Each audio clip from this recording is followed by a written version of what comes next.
करिया रंगवा पही, माथे चंदन लगाई, भोले बाबा के नामों पर दुनिया सारी भुलाई। हाथों में डमरू, दिल में भक्ति का अरमान, एक कदम पर लेते भोले बाबा का नाम। बोल बम बोल बम,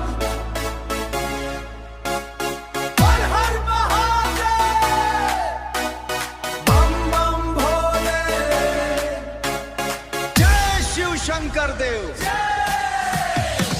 गंगा जल भर के चले सुल्तानगंज से धाम, भोले की महिमा गाते थक जाए चाहे नहारे। भोले बाबा अपने भक्तों को बाहों में संभाले,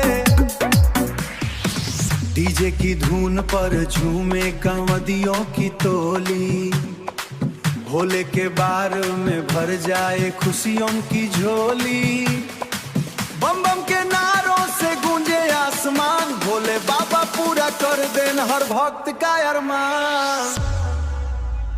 नंदी की सवारी वाले त्रिशूलधारी नाथ, तेरी कृपा से रोशन हो जाए जीवन की राह।